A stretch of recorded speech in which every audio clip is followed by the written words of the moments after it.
비가 나왔으니까 수수께끼를 하나 내죠. 오늘 같이 영천이 41점 얼마였잖아요. 오늘 같이 이렇게 더운 날, 오늘 같은 날에 먹으면 먹을수록 덜덜 떨게 되는 음식이 뭘까요? 요거 알아맞히는 사람은 내가 커피 2잔, 아이스크림 하나. 오늘 얼음이 음식입니까? 좋아요, 음식이라 치고 얼음도 하나 넣읍시다. 그러면 그 정도 몰라가지고 얼음 정도 몰라가지고 그 수수께가 나왔겠어요? 이럴 때 먹을 땅은 추어탕이에요. 추어탕. 아이고 추워. 먹으면 먹을수록 덜덜 떨리는 탕이죠. 추어탕. 찬양대가 굉장히 은혜 받는 일반 사람들은 영 무둔둠하고 마치도 나 벌써부터 알고 있는 거야 이런 데인데 질문하는 거 대답은 못 해놓고 최고의 요리, 최고의 요리상. 여러분들이 지금까지 살아오시면서 최고로 맛있던 요리 그 어떤 요리였던 것 같아요? 누가 해준 요리였고 그 요리는 어떤 요리였는지 기억나는 거 있습니까? 여러분 먹어본 중에 이것만큼 맛있는 것 없었다. 최고의 요리였다. 이때까지 안 먹고 살지는 않았을 건데, 그렇죠? 최고의 요리가 어떤 요리였는가 질문하면 아무도 대답을 안 하네요. 예? 저 말씀. 나중에 우리 병영 땅끝 카페에 가서 아이스크림을 먹되 자기도 내고 먹으라고. 말씀, 최고의 요리죠. 그거 귀한 요리네. 뭔가가 있을 거예요. 뭔가가. 제가 오늘 설교 준비를 하면서 내가 먹어봤던 요리, 내가 맡은 음식 중에 과일 중에 최고로 맛있던 게 뭔가 생각을 해보니까 6살 땐가 7살 땐가 그때 저희 형님이 농협에 다니셨는데 아마 그때 농협 직원들이 제주도를 갔던 것 같아요. 배를 타고 아마 갔던 것 같아요. 그리고는 돌아올 때 과일 박스를 하나 가지고 왔고 그 과일 박스 안에 들은 노란 귤, 그거를 한쪽을 하나를 다 지어준 게 아니고 그거를 반을 딱 쪼개 가지고 이제 우리 형제들이 제법되니까 그 2개인가 3개인가를 반쪽 딱 해서 반쪽씩 우리 형제들에게 나눠줬어. 그리고 그 먹는 방법도 몰라가지고 어떻게 먹어야 될지 구경하니까 그 구경 자체를 봤다 얼마나 신기한지 세상에 그런 과일은 처음 봤잖아요. 그리고 먹는 방법을 모르고 또 이 먹으려니까 너무 아깝고 그래서 이걸 오래 먹을 수 있는 방법이 뭔가 하니까 지금 같으면 까서 먹고 뭐 이렇게 쪼개서 먹고 이렇게 하겠지만 그 반을 딱 잘라냈으니까 햇바다로 하는 거예요. 얼마나 맛있. 세상에 이거는 뭐 이런 과일이 어디에 있겠냐면 이건 하늘에서 떨어진 과일일 거다. 그렇게 맛있게 먹었던 아껴서 먹었던 그게 생각이 나요. 지금은 밀감은 뭡니까? 흔한 그런 과일이 돼버렸잖아요. 그 이후에 우리 단기 선교 아이들 데리고 다니면서 과일 중에 망고, 필리핀에 가가지고 망고 얼마나 맛있대. 그때 우리 아이들 뭐 엄청나게 먹어졌겠어요. 지푸니에 그냥 한 차 실어가지고 한 과일 실어가지고 갖다 놓으면 금방 없어지고 그 다음에 열대식품 주로 열대과일이죠. 망고스틱이라고 하는 거, 마늘같이 생긴 거, 그게 또 얼마나 맛있던지. 여러분 먹은 음식들 중에 특별히 맛있던 그런 음식이 있었을 건데 아마 그래도 우리 어머니가 해준 된장찌개, 그렇죠? 김치찌개 이런 것이 아마 최고의 마시는 요리로 기억이 될 겁니다. 물론 뭐 저 서울 롯데 호텔 뷔페에 가서 먹었던 랍스타나 뭐 이런 것도 기억이 나겠지만 최고로 두고두고 그래도 땡기고 그래도 먹고 싶고 그리고 하는 거는 어머니가 해준 정성 어린 그런 음식이 아니겠는가 생각을 해요. 저는 요리사 중에 최고의 요리사, 요리 중에 최고의 요리가 뭘까 생각해 보니까 역시 모든 어뜸은 예수 그리스도죠. 히브리서가 강조하는 핵심적인 내용은 예수 그리스도가 슈프리입니다. 으뜸이시다라는 거예요. 으뜸이시다. 예수님이 최고이시다. 대제사장 중에 으뜸 되시는 대제사장이 누구라고요? 예수 그리스도예요. 이 세상 모든 피조물 창조물들 있지만 우주 만물들이 있지만 그 우주 만물의 으뜸은 또 누구이시다? 예수 그리스도이시다 이거예요. 모든 방면의 으뜸은 누구이시다? 예수님이시다라는 거예요. 그럼 제가 질문해요. 빨리빨리 대답하세요. 최고의 과학자 누구이시다? 최고의 의사 누구이시다? 최고의 음악가 누구이시다? 최고의 요리사 누구이시다? 예수님이시다. 오늘 저녁에 최고의 요리사 예수님에 대해서 말씀을 드릴 건데 성경이 뒷받침되지 않고는 그것을 믿을 수가 없어요. 그러나 성경이 뒷받침되게 되면 그건 우리는 인정하고 수용해드려야 돼요. 그게 믿음이에요. 성경은 누구의 말씀이 있기 때문에? 하나님의 말씀이기 때문에. 하나님의 말씀에 토를 달면 된다 안 된다? 안 된다. 하나님의 말씀은 우리가 아멘으로 하답해야 된다라고 하나님의 말씀에 또 그렇게 말씀이 되고 있어요. 괜히 내가 좀 똑똑하다고 내가 분석적인 능력이 있다고 해서 하나님의 말씀을 아멘으로 받아들이지 않고 토를 달거나 의심을 품거나 하게 되게 되면 말씀의 사람이 될 수가 없다라는 것을 깨달아야 돼요. 우리는 하나님의 말씀 앞에는 뭐를 꿇을 수 있어야 되겠다? 무릎을 꿇을 수 있어야 되겠다. 하나님의 말씀 앞에는 우리가 뭐 할 수 있어야 된다? 겸손할 수 있어야 된다. 하나님 말씀 앞에 괜히 폼 잡지 말아라 이 말입니다. 하나님 말씀 앞에 우리는 겸손히 납작 엎드릴 수 있는 그런 우리가 되어야 된다라는 거예요. 자, 그러면 예수님이 최고의 요리사이시다라는 것을 성경을 세 군데만 인용을 하도록 하겠습니다. 첫 번째 예수님이 최고의 요리사라는 것을 어디에서 발견할 수가 있는가 하니까 마태복음에서 찾아볼 수가 있어요. 마태복음 어디에서 찾아볼 수 있는가 하니까 마태복음 4장에서 찾아볼 수가 있어요. 마태복음 4장은 여러분이 아실 분은 아시겠는데 마태복음 4장을 가리켜서 무슨 장이라고 그러는가 하니까 고린도전서 13장은 무슨 장? 사랑장. 히브리서 11장은 무슨 장? 미안합니다. 믿음장. 마태복음 5장, 6장, 7장은 무슨 장? 대답을 다 가르쳐주고 하죠. 그러면 마태복음 4장은 무슨 장이냐라고 물으면 시험장이에요. 누가 그랬어요? 옥기 권사님 그랬어요? 옥기 누나가 그랬나요? 옥기 씨가 그랬대요. 옥기 권사님이. 옥기 권사님이 성경 공부를 잘해가지고 성경 공부 시간에도 질문하면 잘 대답을 하셔요. 맞는 대답을 잘하셔요. 엉뚱한 대답하시는 게 아니에요. 마태복음 4장은 무슨 장이다? 시험장이다. 시험장. 예수님이 최고의 요리사라고 하는 것이 시험장에 나오고 있어요. 최고의 요리사라는 것을 누가 인정했느냐 하면 마귀가 인정을 해요. 누가 인정을 해요? 마귀가 인정을 해요. 그래서 예수님을 걸고 넘어질 때 뭐의 문제로 걸고 넘어지려고 했는가 하니까 요리의 문제로 걸고 넘어지려고 했어요. 예수님은 40일 금식 기도를 하셨죠. 그렇죠?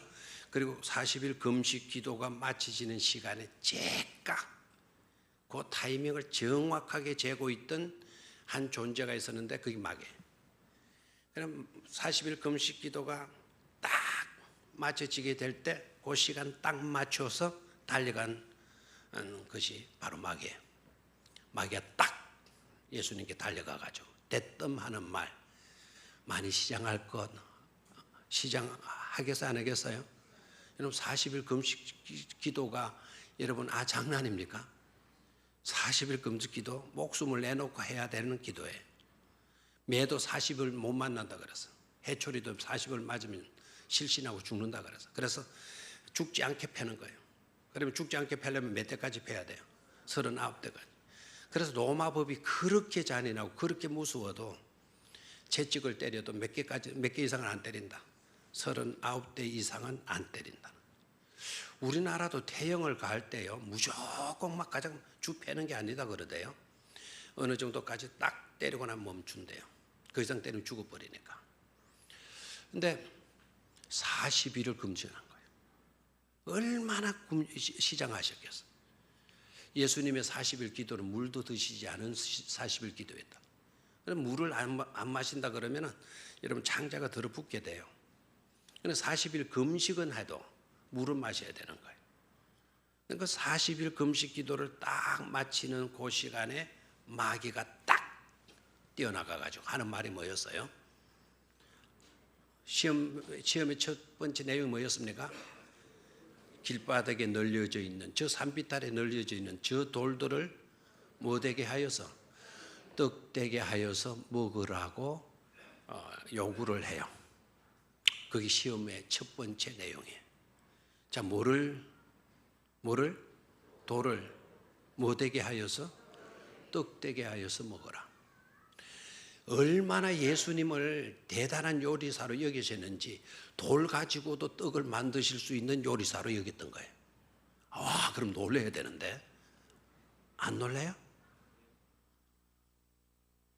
지금 설교 안 되는데 이게 정말. 돌을 뭐되게 해서 먹어라, 떡되게 해서 먹어라. 돌을 요리해가지고 너는 해낼 수 있지 않냐? 돌 요리하게 되면 솥단지에 가서 가마솥에 돌을 넣어가지고 푹 삶게 되면 떡이 될 수도 있게 하는 요리사 아니냐? 그러니까 돌을 떡되게 해서 뭐 하도록 해라, 먹도록 해라. 자, 이만큼만 요리사라면 최고의 뭐다? 요리사다. 말할 수가 있겠죠. 밀가루 가지고 뭐 칼국수 만들고, 밀가루 가지고 그 짬뽕 만들고, 짜장면 만들고, 그 누구라도 할 수 있는 것 아니겠어? 호밀 넣고 뭐 계란 후라이 넣고 뭐 해가지고 뭘 만들어내는 거 누구라도 할 수 있는 것 아닙니까? 그런데 이 세상 요리사들 중에 돌 가지고 떡을 만들어낸 요리사 있다 없다? 없다. 그런데 마귀가 누구께 찾아가서, 예수님께 찾아가서 너는 대단한 요리사지 않냐? 이 돌들을 뭐되게 해서, 떡등이 되게 해서 마도록 해라, 먹도록 해라. 돌로 요리해서 네가 먹도록 해라. 이렇게 나오는 거예요. 하고 보면 예수님은 어떤 요리사다? 최고의 요리사다. 누가 인정을 한 거다? 마귀가 인정을 한 거다 라는 것을 우리는 깨달아야 돼요. 자, 그렇다면 우리는 예수님의 제자들이잖아요. 예수님의 제자 맞습니까? 예수님의 백성들이죠. 하나님의 백성이요, 예수님의 제자들이에요. 그럼 우리는 누구를 닮아가야 돼요? 예수님을 닮아가야 된다. 예수님의 여러 가지 닮아야 될 요소들이 많이 있죠. 예수님의 성품을 담고, 예수님의 가르침을 배워서 가르침대로 살고, 가르치는 것도 배워야 되고, 사랑하는 것도 배워야 되고, 또 그 사람들을 대하는 그와 같은 모든 인간 관계성, 이런 것도 우리가 다 배워야 되고, 배워야 될 것이 한두 가지가 아니죠. 그 중에서도 한 가지 빠뜨리지 말고, 이때까지 생각하지 못했던 점 우리가 깨닫고 그 점도 배워갈 수 있어야 돼요. 그게 바로 뭔가 하니까 예수님의 요리 솜씨를 좀 배워야 된다 이 말입니다. 뭐를 배워야 돼요? 예수님의 요리 솜씨도 좀 배워야 된다. 여자만 배워도 되고 남자는 안 배워도 되느냐? 옛날 같으면 그렇게 좀 통했어요. 옛날에는 요리하면 누구의 전용물이었어요? 여자들의 전용물이었죠. 지금은 그게 있어요, 없어요? 없죠. 셰프들 중에도요, 요사이는 여자보다 남자가 더 많다 그러네요.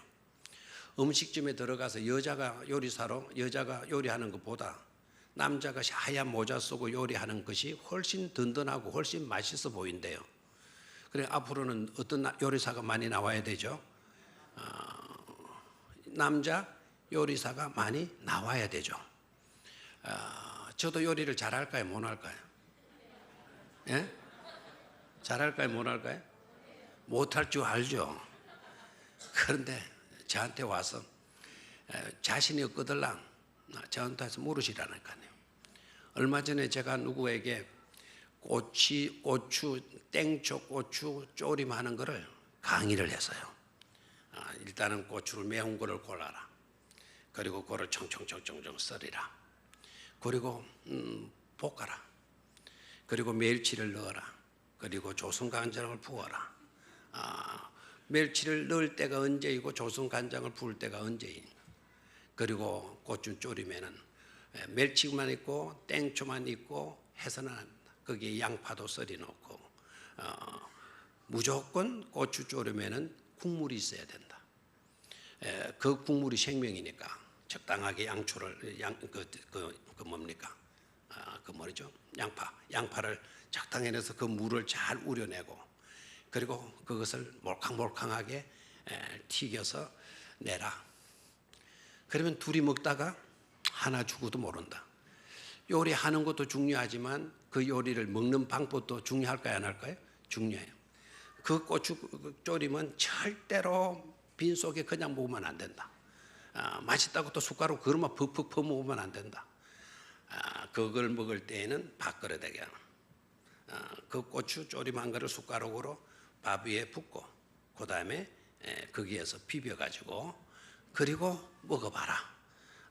둘이 먹다가 한이 죽어도 모른다. 왜 모르느냐? 매워가지고 울다가 맛은 기똥차죠. 남자도 요리를 잘할 수 있어요. 왜 잘할 수 있어야 되느냐? 예수님이 최고의 뭐였으니까? 요리사였으니까. 우리는 돌을 가지고 떡덩이 만들 수 있는 요리는 못 해내요.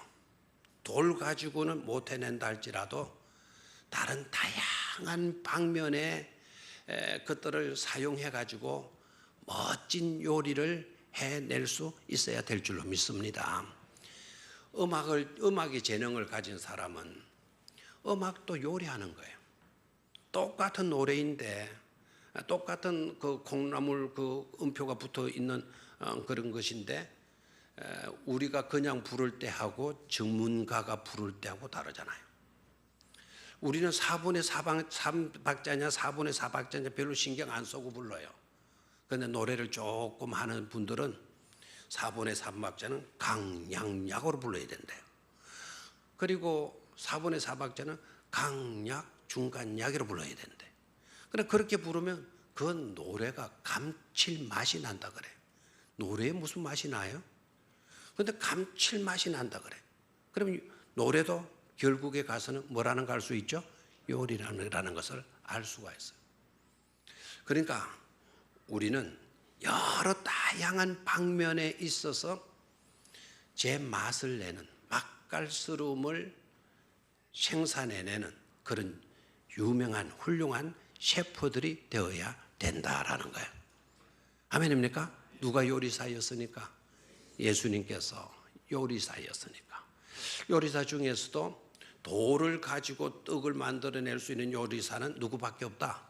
예수님밖에 없다. 그러니까 예수님은 최고의 뭐다? 요리사다. 인정하시겠습니까? 두 번째로 예수님의 요리는 어디에서 볼 수가 있는가 하니까 산상수훈에서 볼 수가 있어요. 아까 산상수훈은 어디에 나오는 기록이라 그랬죠? 마태복음에 나오는 기록이죠. 자, 산 위에서 예수님께서 가르치신 말씀이다. 또 보배로운 말씀이다. 라고 해서 수훈이라고 하는 말을 해. 가르침을 준수한다, 지킨다라는 뜻이. 산상수훈 또는 보훈이라고 한다 그랬죠. 보훈이라고 하는 말은 무슨 말이에요? 보배로운 가르침이라는 말이에요. 그래서 산상수훈의 가르침은 마치도 뭐와 같은 거다? 보석과 같은 거다. 보석은 귀하다, 안 귀하다? 귀하죠. 그래서 산상수훈의 말씀은 귀하고 귀한 말씀이라는 거죠. 아멘입니까? 산상수훈은 천국 백성들이 어떻게 살아야 되나 하는 행동 강령이에요. 지금으로 하면 지침서예요. 지침서. 행동 지침서예요. 천국 백성으로 어떻게 살아야 될지를 잘 모른다고 한다면 뭐를 부지런히 읽어야 돼요? 산상수훈을 부지런히 읽어야 되는 거예요.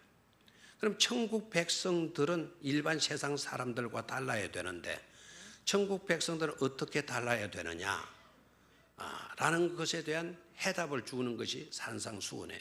그런데 산상수훈 가운데 보게 되면 주님께서 요리에 대한 이야기를 하셔요. 너희는 무엇을 먹을까? 무엇을 마실까? 마지 말아라. 염려하지 말아라. 이 모든 것들은 다 누가 구하는 것들이다? 이방인들이 구하는 것들이다. 자, 그 말씀을 하시면서 구하라, 찾아라, 또 뭐해라? 두드리라. 구하는 자에게 만날 것이고 구하는 자가 찾는 자가 찾을 것이고 두드리는 자에게 열릴 것이니라. 그러니까 그 내용의 말씀은요, 모든 어떤 것들을 다 구한다라고 하는, 구하고 찾고 두드리고 하라는 말씀이 아니고 그 말씀의 전과 후를 보게 되게 되면 음식에 관계된 말씀 속에 들어있어요. 그러니까 구하고 찾고 두드리고 하는 그 일들은 곧 음식에 관계된 이야기예요. 두드리는 자에게 뭐 하게 된다? 열리게 된다. 문제의 해결책이 주어지게 된다라는. 그래서 무엇을 먹을 것인지, 무엇을 입을 것인지, 무엇을 마실 것인지 그런 것에 염려하지 말고 너네들이 최고의 요리사가 되어서 하나님께 말하는 거죠. 기도하라는 거예요. 기도하게 되면 그 모든 것들이 다 뭐 하게 된다? 이루어지게 된다라는 거예요. 마태복음 7장으로 가봅시다. 마태복음 7장.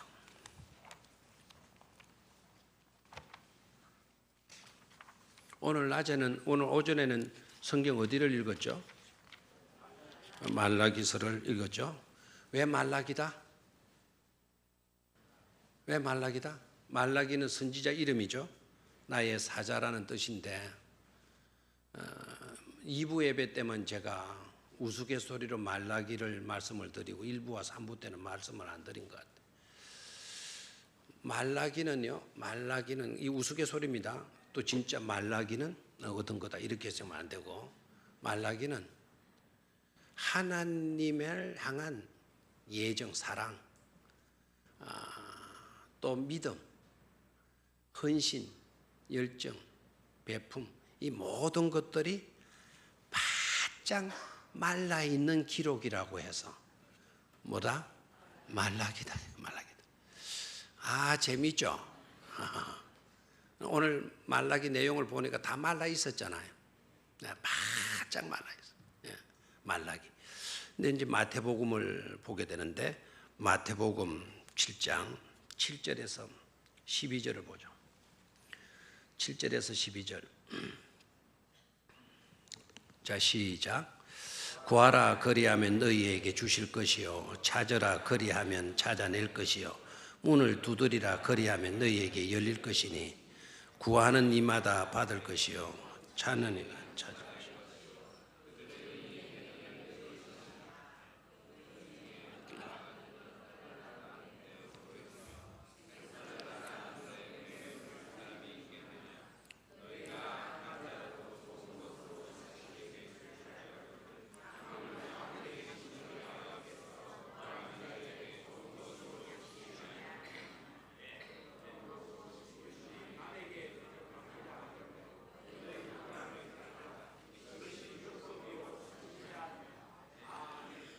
아멘. 자, 거기에 구하라, 찾아라, 두드리라 이렇게 교훈을 해놓고요. 9절과 10절을 딱 보면 너희 중에 누가 아들이 떡을 달라 하는데 뭐를 주고 돌을 주고 생선을 달라 하는데 뱀을 줄 사람이 있겠느냐 이렇게 나와 있죠. 뭐와 관계가 되어져 있죠? 음식 문제와 관련이 있는 것을 보게 돼요. 구하는 쪽쪽 하나님이 다 들어주신다. 그건 기복주의적인 사고예요. 이 말씀은 기도하는 쪽쪽 다 해결된다. 다 해결이 되고 하나님이 이루어 주신다. 라는 그런 내용의 말씀만이 아니에요. 만약에 그렇게 믿으면 기복주의자가 되는 거예요. 그렇게 되면 여러분 상처받고 기도하지 못하게 되고 또 교회를 떠나가게 돼요. 왜 기도하면 다 해결해 준다고 하는데 왜 내 기도 안 들어오죠? 왜 안 이루어져? 나는 하나님이 사랑하지 않는가 봐. 하나님은 나와 상관이 없는가 봐. 이런 시험적인 회의적인 생각이 들 수도 있죠. 그런데 이 말씀은 구하는 것마다 하나님께서 그 모든 것을 이루어 주신다라고 하는 그런 말씀이 아니고 이웃의 필요와 연결짓고 있어요. 진정한 기도라고 하는 그것은 이웃에 대한 사랑으로 연결되어야 된다라는 거예요. 그래서 생선을 달라고 하면 뭐를 줘야 되고 생선을 주어야지. 물을 주어서는 안 된다. 돌을 주어서는 안 된다. 뱀을 주어서는 안 된다. 아들이 떡을 달라고 하면 뭐를 주어야지? 떡을 주어야지. 떡을 달라는 아들에게 뭐를 주어서는 안 된다. 돌을 주어서는 안 된다.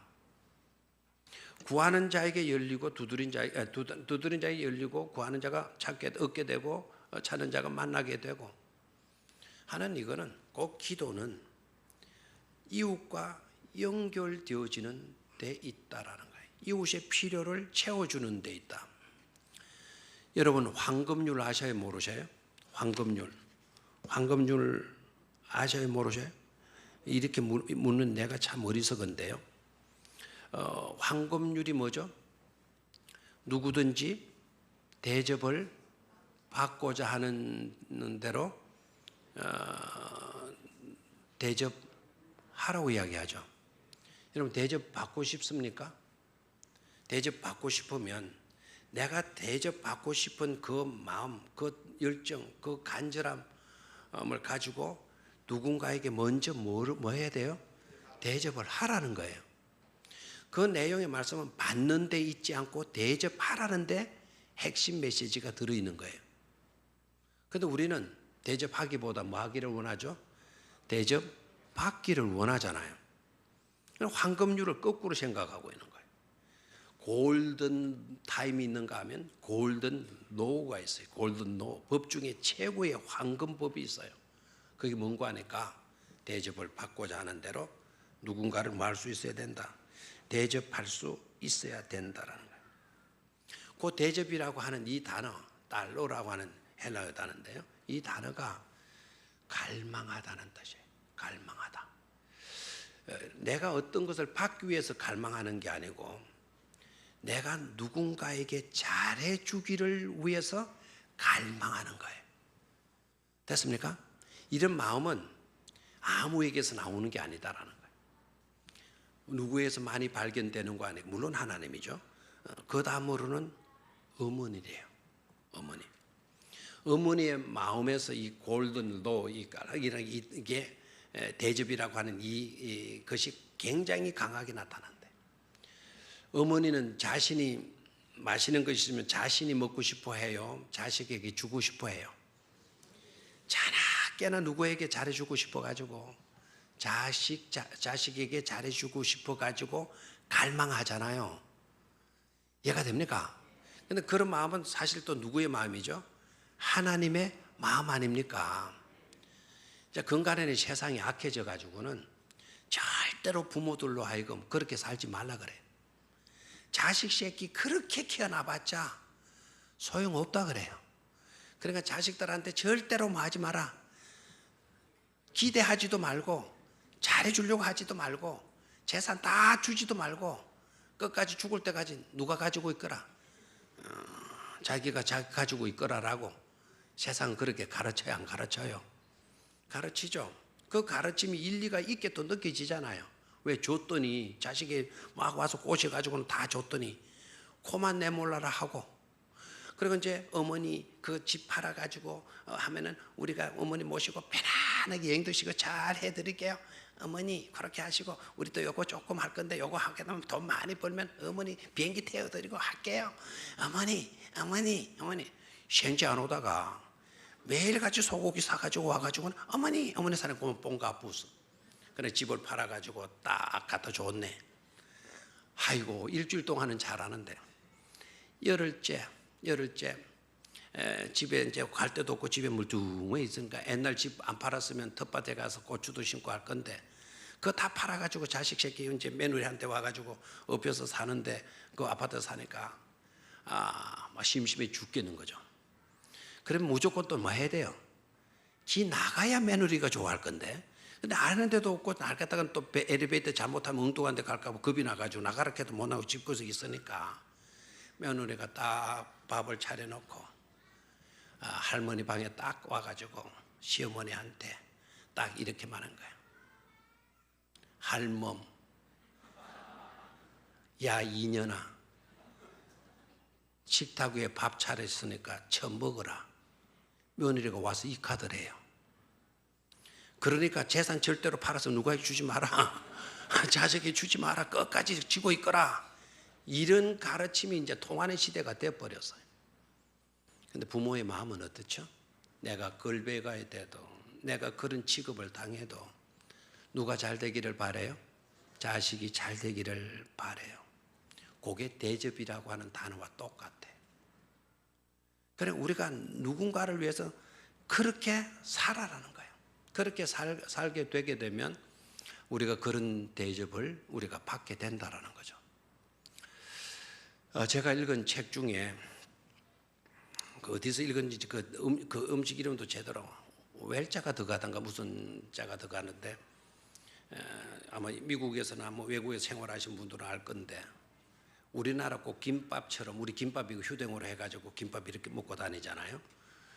외국에도 그런 빵이 있어요. 그래서 아무데나 이렇게 배고프면 그걸 먹을 수 있는 그런 빵이 있는데 우리나라 교포가 이민 가가지고 그걸 해서 돈 벌어가지고 그걸로 생활하는 분이 있어. 가게를 열어가지고 그분들의 이야기예요. 한 분은 자기가 그렇게 가게를 운영하고 하는데 한 번은 중년 되신 분이 이런 중줄 모자를 쓰고 오후에 오셔가지고는 그 빵을 400개나 주문을 하더래. 그래서 400개 주문은 크잖아요. 그러니까 막 갑자기 주문이 하게 되면 그걸 만들면 시간도 걸리고 해서 그 신사분에게 양해를 구했대요. 이거 시간이 한 40분 정도 걸릴 텐데 괜찮겠어요? 물으니까 그분이 시간은 괜찮다고 기다리겠다고. 그래서 뭐 단체 주문 이렇게 돈을 얼마나 좋겠어요. 그래서 400액을 만들어 가지고는 드리고 돈을 받고 드렸어요. 그날 참 기분이 굉장히 좋았다는 거예요. 그런데 일주일 뒤에 또 그분이 와가지고 또 갑자기 400개를 시키다라는 거예요. 그러니까 좋기는 한데 여러분 우리나라하고 서양하고 차이점이 뭔지 아시죠? 우리나라도 점점 이제 서양 문화를 좀 닮아가긴 하죠. 애양 문화라는 거 알아요? 애양 문화 알아요? 그러니까 함부로 그냥 음식점에 가서 밥 내놔라 하면 안 돼요. 내 돈 가지고 내가 사 먹어도 애양 안 하면 아예 받지도 않아요. 그래 애양 문화인데 그런데 이분은 전화 한 통 하고 오면 되는데 그렇게 하지를 않고 오는 거예요. 그리고 갑자기 또 400개를 시키는 거예요. 좋긴 한데 그래서 약간 짜증이 나는 거예요. 막 바쁘고 분주하고 그래 정신이 없이 해야 되고. 그런데 이제 그거를 만들면서 우리로 말하면 어르신이고 신사 양반 선생님 예약을 하시고 오시면 기다리지도 않고 좋을 수 있지 않습니까? 제가 갑자기 이러는 건 힘도 들고 주문을 해 주셔도 좋긴 한데 저는 돈을 벌어서 좋기는 한데 짜증도 나고 불만도 나고 불평이 일어납니다.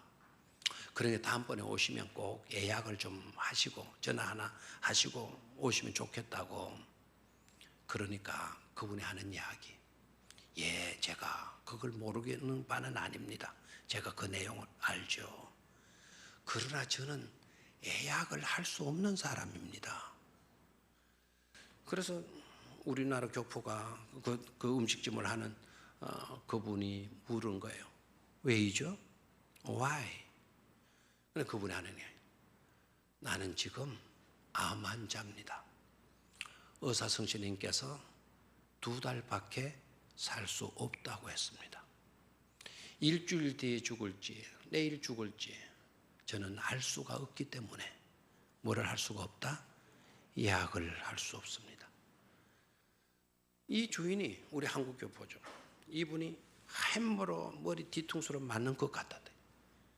2달밖에 남지 않은 그분, 일주일 뒤를 몰라가지고 예약할 수 없는 그분, 400개의 빵을 이렇게 일주일마다 오셔가지고 주문해가지고 가는데 궁금하잖아요. 그렇다면 이 400개의 빵은 누가 먹는 거예요? 그러니까 자기는 학교에 수의로 있대요. 그리고 그 아이들에게 자기가 그걸 사가다가 갖다 주면 그 흑인 아이들이 그렇게 맛있게 먹는데요. 자기도 어릴 때 누군가가 갖다 주는 그 빵을 먹은 기억이 나고 그 빵을 얼마나 맛있게 먹었던지, 내가 막상 2달밖에 살지 못한다고 하니 내가 뭔가 좀 좋은 일이라도 하고 싶다. 수위로 있다 보니까 늘 내 눈에 비치는 거는 불쌍한 아이들이고, 그래서 그 아이들에게 내가 이거를 사다 주려고 한 겁니다 라는 말을 했대요. 여러분, 이런 마음들이 아름다워요? 안 아름다워요? 아름답죠. 누군가를 생각해주고, 내가 요리를 못한다면 내 돈을 가지고라도 사서라도 가서 먹이려고 하는 이런 마음들, 이런 요리사, 그렇게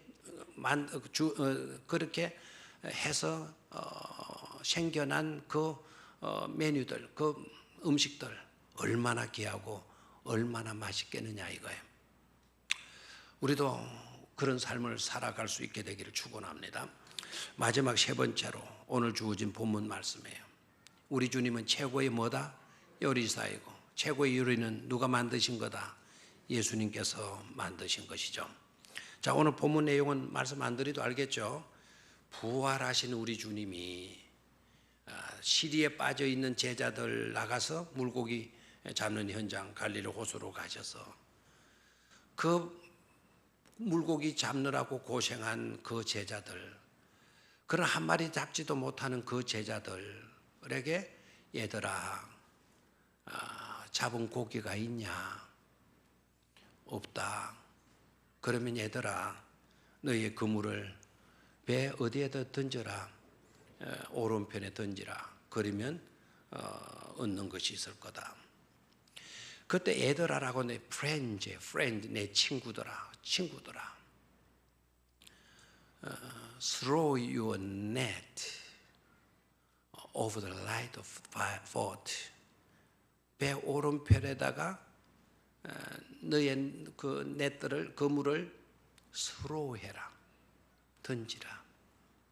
You will find some. 이라고 되어 있어요. 그러면 얼마를 얻을 거다. 얼마를 얻을 거다. some.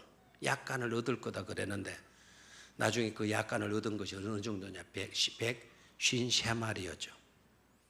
우리 주님께서 그 제자들의 배를 채워주시고 그 생선 가지고 오게 해서, 그리고 버너에다가 밥을 만들고, 그리고 그 생선 구워가지고 내놔요. 애들아, 와서 뭐라고요? 먹어라. Come and have breakfast. 와서 아침밥을 먹도록 해라. 말씀하시죠. 아마 모르긴 말라도 그때에 베드로 외에 다른 제자들이 그 음식을 먹었을 때 그 음식 평생 잊지 못하는 그런 음식이 아니었겠어요? 메뉴가 화려해서가 아니죠. 그 생선과 떡을 우리 주님께서 내놓으시고 바로 그 자리에서 바이 요나 시모나 너 나 사랑해? 아름다운 사랑의 질문을 하고 사랑의 대답을 듣죠. 그 현장. 음식은 모양도 예뻐야 되지만 뭐니 해도 뭐가 있어야 돼요? 맛도 있어야 돼요. 그럼 모양도 좋고 맛도 있으면 되냐? 아니에요. 뭐도 중요하죠? 분위기도 중요하잖아요. 여러분 분위기 좋은 데 가서 음식을 먹으면 비싸요? 싸요? 음식이 뭐 별다른 거 있습니까? 저는 고급 레스토랑에 가서 먹자 그러면 실망이 돼요. 차라리 멍석 깔아놓은데 어디로 갑시다 그러면 기분이 좋아요. 고급 요리집에 가면 진짜 먹을 거는 없어요. 쟁반에 고추장도 조금 갖다 집어넣고 김치도 2개 갖다 놓고 밥그릇도 밥도 요만큼 담아놓고 이것 자체 이게 빈약해. 그러나 그럼에도 불구하고 그곳에 가서 대접받고 나오면 뭔가 대접받고 우쭐거림이 생기잖아요. 그 분위기도 중요하잖아요. 예수님이 차려준 요리가 메뉴가 다양하고 탁월한 어떤 것 때문에 아니고 분위기죠. 오고 간 대화. 힘 잃었던 베드로가 생기를 되찾게 되게 되고 밑바닥으로 치닫던 인생이 중국 본향의 사명을 띠고 뛰는 그런 사명자들의 삶으로 시작되어지는 것을 보게 되잖아요. 최고의 요리, 최고의 셰프, 요리사 때문인 줄로 믿습니다. 자, 결론적으로 저는 이렇게 맺고 싶어요. 예수님의 생애를 놓고 보십시다. 공생애의 시작이 요리로 시작이 돼요. 예수님의 모든 사역의 마감이 역시 요리로 끝나고 있어요. 부활하신 주님이 제자들 찾아가죠. 요리라는 이거를 절대로 우리는 얕봐서는 안 된다. 그래서 여러분 사업에 성공하려고 하면 딱 이런 그 분야에 뛰들면 돼요. 음식점 차리면 성공하고 옷가게 차리면 성공해요. 왜요? 먹어야 사니까. 또 뭐예요? 입어야 사니까. 그래 여러분 가는 마다 왜 음식점이 왜 그리 많아 짜증하죠? 음식점 많아야 돼요. 음식점 뚜뚱뚜뚱 있어봐요. 점심 때 들어가면 터져서 밥도 제대로 못 먹을 거예요. 왜 그 음식점이 그렇게 널려 있을까요? 먹어야 사니까. 그럼 먹는 문제는 중요하다 중요하지 않다? 중요하다. 그래서 예수님을 알 때 다양한 방면의 예수님을 아시는 게 좋아요. 다양한 방면. 예수님은 의사다 그랬죠. 아까 예수님은 음악가죠. 예수님은 미술가죠. 예수님은 스승 중에 스승이죠. 의사 중에 의사이죠. 다양한 방면. 그럼 오늘 하나 더 합시다. 예수님은 요리사 중에 요리사이다.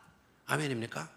시작도 요리였고 예수님의 생애의 마감도 요리였다는 점을 생각하면 우리 일 또한 중요시 여겨야 될 줄로 믿습니다. 하나님 아버지